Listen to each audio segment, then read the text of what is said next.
Hello and welcome to another video from XMVR. I'm Matt and I'm joined by James and Darren. Hello. And welcome to our pre-E3 rundown where we go through all the major conferences from this year's E3. And next up on our list is Microsoft, the first of the big three console manufacturers. So gentlemen, what can we expect from Microsoft or Xbox, depending on how you want to name them? I think we're long overdue a Halo title, which upsets me because I think it's long overdue that the franchise has just left to die. Yeah, Halo is fucking dead at this point. They did not need to do anything further than Halo 3. No. Arguably Halo 4. Yeah, no, I enjoyed Reach. Reach was obviously Bungie's last go at it, and considering what they're doing with Destiny now, I'm sort of glad they gave it up. But how many has there been now? This were what, 7? 8? 6 plus ODST plus Reach Plus Halo Wars. plus 2 Wars. Yeah, alright. So that's 10. It's a bit on the excessive side, shall we say? Yeah. Yes, yeah. It's turning into like Final Fantasy at this point, but Release the next one. I don't episode. Yeah. Return of the Chief. I'll play that. Well, last year Microsoft was, let's face it, a bit wank. So they need a big showing this year. I'm hoping that the Walmart leak is real and we see another Forza Horizon. Loved Horizon 3. Likewise. What sort of ridiculous car do you think they're going to unveil at the same time? Yeah, because every game has a token card, isn't it? It's probably going to be... if we're going to gamble, I think a Lamborghini. Don't know why. I'll put a bet on it. Nah. Go on. I'm going to go... to be using a lot of Fords. Don't know, the last one was a Porsche. Yeah, last one was Porsche. It was a Porsche. Yeah. I'd probably say it's probably going to be another Porsche because they've got a deal between them and Turn 10 about using their cars since they actually broke up with EA a while back. But Horizon isn't Turn 10, is it? It's Playground. Yeah, Playground. I think Playground games make the game. I think, but I do think Turn 10 do help out in some things. Oh, publish it. Yeah, probably in the publishing. Talking of Playground though, there's also a lot of rumours that they're working on a Fable game because they just beefed up all their stuff, and apparently they're leading the charge on a new Fable, which I think I'd like to see, to be honest. Do you reckon they would have the capabilities of doing both Horizon and Fable at the same time? Well, it depends. They'd have to have effectively doubled their staff, which they seem to have done. So maybe they are. I don't know. Maybe, but are they going to stretch themselves too thinly? Is there going to be too much done on Fable and not enough on Horizon, or vice versa? I don't know. I don't know if I'd like to see them put out two at once because I feel like we're going to sacrifice a lot of quality in both of them in order to get them both out on time. I do agree with that. I don't know. I'm obviously biased because I'm on Forza, so I'm gonna push. I'm hoping for that, but we'll see. We'll see. Yeah. There's already leaks of new Gears.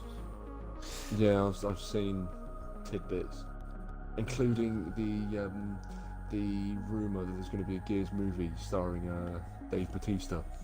Which is that's actually apparently been happening for years and years and years, but although yes, but this rumour's just resurfaced. So do you not think the timing could be a little bit, coincidental, convenient? Yeah. Well, yeah. I mean, I believe it when I see it, but I mean, Gears me too. But was alright. It wasn't, up for like one of the. I'd probably say one a particular highlight of the series, but it was an alright game. But it depends which Gears you're talking about, though. Yeah. I feel like they're going to be a bit hard pressed to announce a movie at E3 though. I don't know. It's Microsoft though. Think about how much they want to go into entertainment. I mean, Ubisoft have been announced because they've started branching off into films with Assassin's Creed, which everyone should forget right now. So piss. Yeah, so it wouldn't be unusual for like at major conference to be like talking about film. So it can happen, but Well, I just think if anyone's going to announce a film at E3, it'll be Microsoft.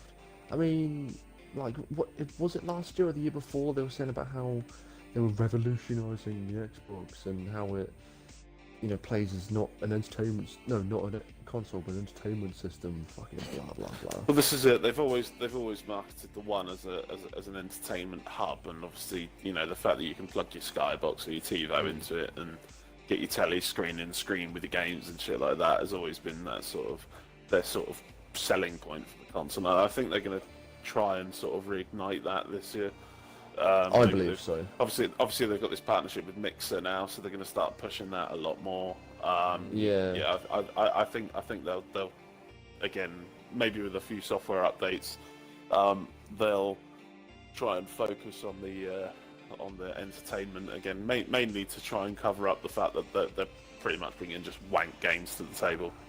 Yeah. To cover up the fact that they really don't have much to offer. I mean, the only thing I can really else think about them bringing, possibly Sea of Thieves DLC. But by that point, do we even care about Sea of Thieves anymore? Yeah, that's a good question. I mean, I still care about it. I play it now and again, but it was so underwhelming that, Yeah. I'd be hard pressed to get properly excited about it again. Yeah, I mean, it was the fact that I can't remember who said it, but the fact that Sea of Thieves wasn't the pirate swashbuckling adventure we were promised. It was you were a pirate delivery boy. Pirate UPS.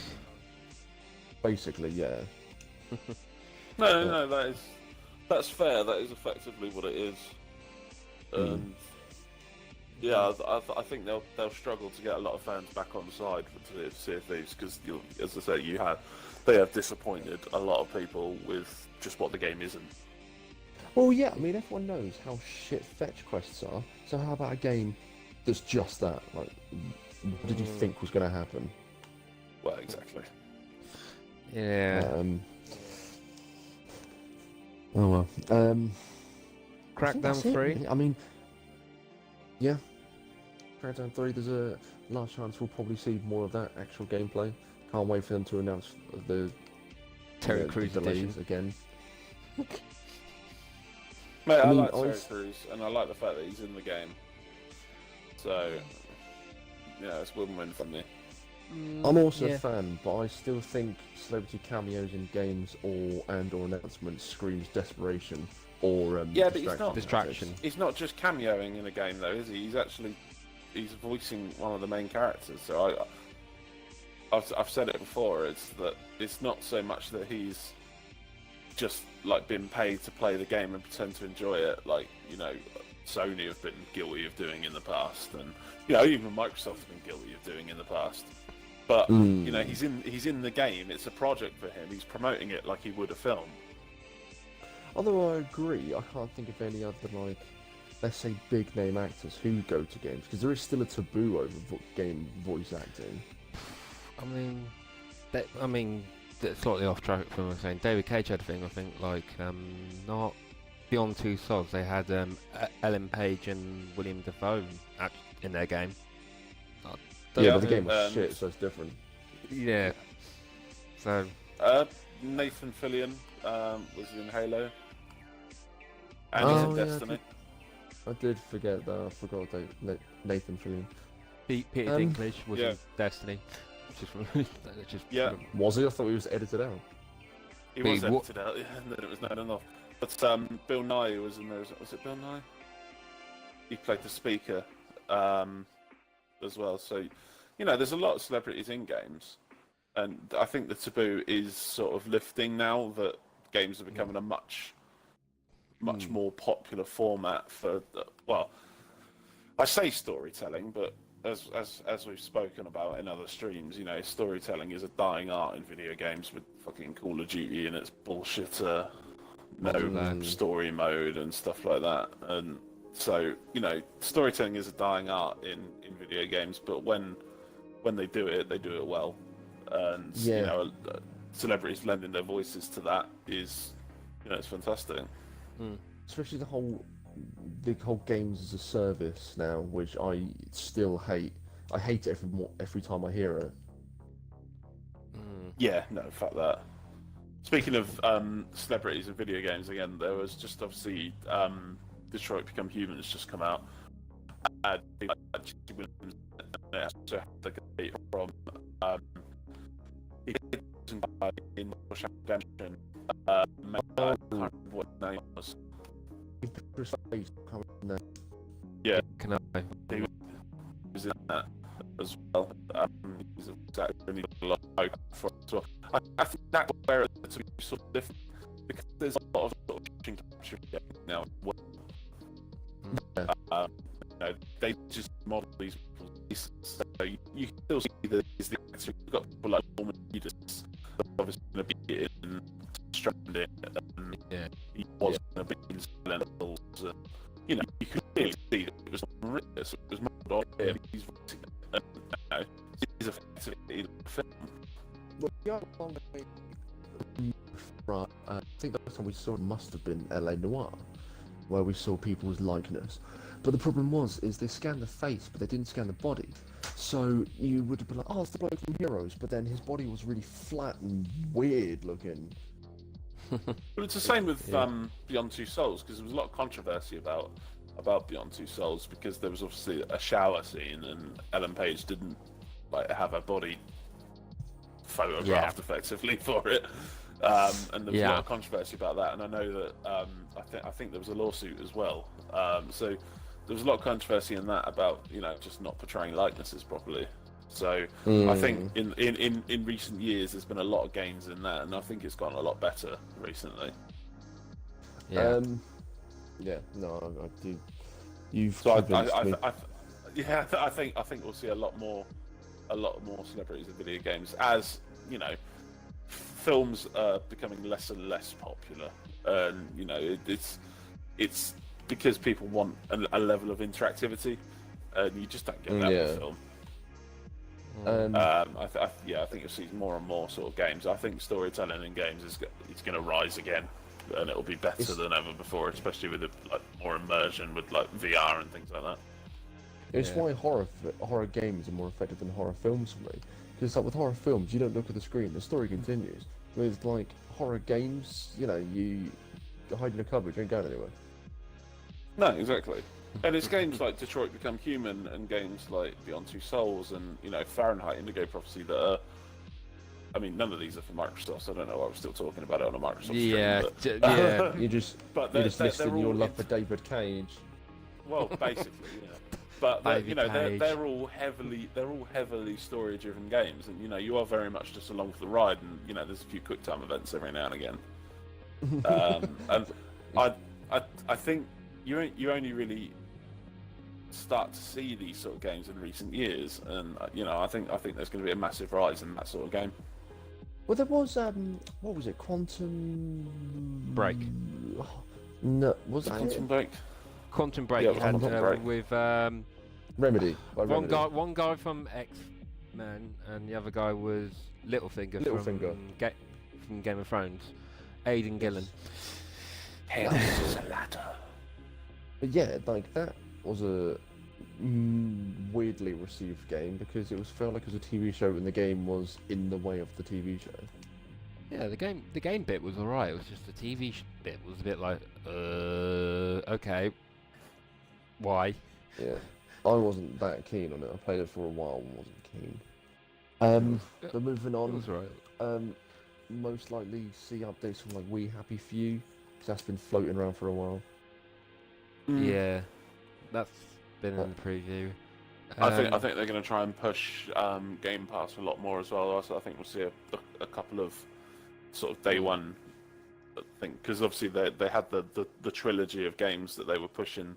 Day one release on Game Pass was obviously State of Decay, Sea of Thieves, and Crackdown. So I think we'll see a new host of games like that announced that are coming out predominantly on Game Pass day one. New Metro, maybe, yeah. Yeah, I'd like to see some more of the new Metro. What was it, Exodus? Exodus on now on the train. Choo choo, motherfucker. Ring, ring, ring. Yay. I mean, I like the Metro game, so I'll play it. I never played them. I feel they're one of the games that I feel like I should play at some point. Oh, absolutely. Yeah, you should give it a go. Don't currently have the time. Other than that, I would say that's pretty much Microsoft done and dust. Yeah, there probably will be like third-party stuff like Bethesda and EA. Yeah, we'll see we'll see a few sort of circumstantial games, substantial games, things that just fill in the time. But I think, I don't think there's going to be a big showing from Microsoft this year, and that upsets me because I think that they're going to have to do that if they want to sort of retain a lot of market share. Yeah, I mean, I'm not one to go, yes, Xbox, no PlayStation.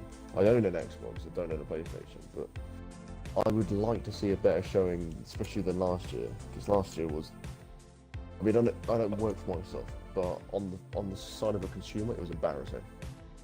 Oh, 100%. Yeah. But,